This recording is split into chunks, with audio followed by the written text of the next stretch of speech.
Pria yang memiliki mata ajaib ini pergi ke sebuah lelang. Tidak menyangka dia akan melihat lukisan kuno yang terdapat di dalam lukisan tersebut. Dia langsung menawar lukisan itu 5.000 yuan. Pria sombong di sebelahnya mengatakan kalau lukisan itu adalah sampah. Tak disangka, pria itu langsung mengenakan Pu Enhi setelah membelinya. Dia langsung merobek sampul lukisan itu di depan semua orang. Melihat sebuah karya seni kuno di depan, ahli seni itu langsung terkejut. Gambar itu sebenarnya adalah karya seni dari kerajaan Shanha. Diperkirakan nilainya mencapai 2 miliar. 2 miliar. Kali ini kita beruntung. Berikan harta ini kembali padaku. Sampah sepertimu tidak layak sama sekali. Dapatkah Anda mendengarnya dengan jelas? Berikan gambar itu kepada Din Tieu. Jika tidak, kalian tidak akan pernah hidup tenang. Di sisi lain, gejala penyakit yang diderita presiden sama seperti yang diramalkan lelaki itu. Ia mulai mengalami batuk darah yang semakin parah. Wanita itu pergi ke pelelangan untuk menemukan pria itu untuk menyelamatkan hidup ayahnya. Melihat pria ini mengganggunya, dia langsung memberinya pelajaran. Saya peringatkan Anda, Limok adalah temanku. Jika kamu mengganggunya, aku akan membuat kalian menjadi gelandangan di kota ini. Merasa terancam, sang ayah memarahinya dan menyuruhnya untuk meminta maaf. Saat itu, dia mengatakan bahwa jika dia ingin menyelamatkan ayahnya, dia harus setuju untuk menjadi pacarnya. Dia mengatakan bahwa pria ini benar-benar sampah. Tapi untuk menyelamatkan sang ayah, Nona Au Duong langsung setuju. Sedangkan di rumah, orang yang mengaku sebagai dokter terkenal itu datang kembali.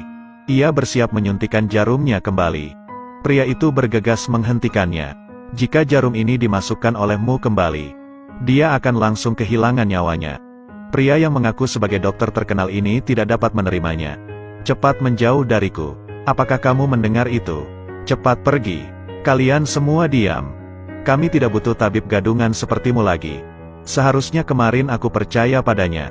Biarkan dia yang melakukannya. Lumok setuju untuk memeriksanya. Tuan, Anda harus mempertimbangkannya dengan jelas. Bagaimana jika tubuhnya semakin parah? Jika terjadi sesuatu, Anda tidak dapat melarikan diri dari sini. Tutup mulutmu, dokter sialan. Jangan ganggu dia. Aku akan memberikan terapi jarum pada Tuang Duong. Ketika pria ini menusukkan jarum di belakang kepala presiden, semua orang terlihat sangat tegang. Akan tetapi ia melakukannya dengan sangat hati-hati. Oke, bagaimana perasaan ayahmu sekarang?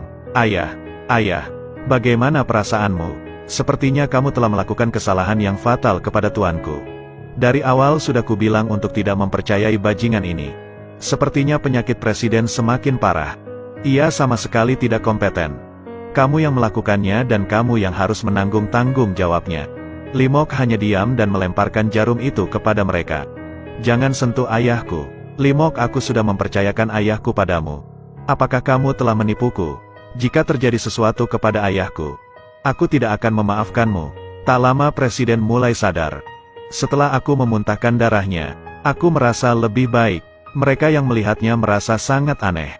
Pria sombong itu berpikir kalau dia hanya beruntung. Presiden berterima kasih karena dia telah menyelamatkan hidupnya. Limok, maafkan aku karena telah menyusahkanmu. Tidak apa-apa, asalkan Anda masih ingat dengan perjanjian di antara kita. Perjanjian, ayah aku setuju jika dia menyelamatkanmu. Aku akan menjadi pacarnya. Apa? Kamu adalah tunanganku. Apa yang berani kamu katakan? Malam ini jika bukan karena dia, ayahku pasti sudah mati karena dokter gadunganmu. Nona, aku mengakui kalau dia telah menyelamatkan presiden.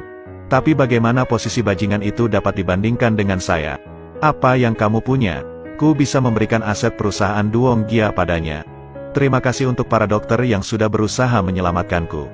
Pertama-tama, kalian berdua pulanglah ke rumah. Saya minta maaf. Mengingat perjanjian kemarin, sepertinya kontrak pernikahan kita harus dibatalkan. Aku tidak bisa menerimanya. Upacara pernikahan akan segera dimulai. Besok saya akan umumkan ke semua media kalau Presiden Duong Gia membatalkan pernikahan. Jika kamu mengancam seperti itu, kita tidak dapat bekerja sama lagi. Saya menyarankan Anda untuk tidak mengancam saya. Jika Anda masih bersikap keras, aku akan mengambil tindakan. Aku sama sekali tidak akan takut padamu. Dengan penuh emosi, ia melempar lukisan Limok. Apakah itu lukisan Fan Ngoi Sanhado? Benar, itu adalah Fan Ngoi Sanhado. Apa bagusnya lukisan ini? Ini tidak ada bedanya dengan sepotong kotoran. Sama seperti orang cacat sepertimu. Ini adalah sampah. Tidak. Gambar sungguhan dan bernilai 2 miliar. Omong kosong. Kertas ini hanya dapat digunakan untuk membungkus kotoran. Akan tetapi lukisan Van Ngoy San Ha-do telah hilang sejak era Tan Ha-do. Jadi gambar ini mungkin palsu. Itu juga benar. Saat ini, lukisan Van Ngoy San Ha banyak dipalsukan. Van Ngoy San Ha yang sebenarnya telah hilang. Tentu saja ini palsu. Lalu pria ini merobeknya tanpa ragu. Limok mengingatkannya untuk meletakkan gambar itu. Jika tidak, malam ini kamu akan jatuh bangkrut karena harus menggantinya 10 kali lipat. Tapi dia tetap merobeknya. Aku memiliki banyak uang. Bagaimana jika gambar itu nyata? Saya bersedia membayarnya 10 kali lipat. Haha, tak lama kemudian, ada orang yang datang. Direktur Kim, bagaimana bisa Anda datang ke sini? Presiden Au Duong, jika tubuhmu tidak sehat, beristirahatlah. Hari ini saya mengunjungi rumahmu hanya untuk bertemu dengan Tuan Limok. Akan tetapi ia terkejut dengan apa yang baru saja dia lihat. Melihat lukisan ini hancur. Apa yang selanjutnya akan terjadi? Apakah Limok akan menang? Ikuti halaman ini untuk episode selanjutnya.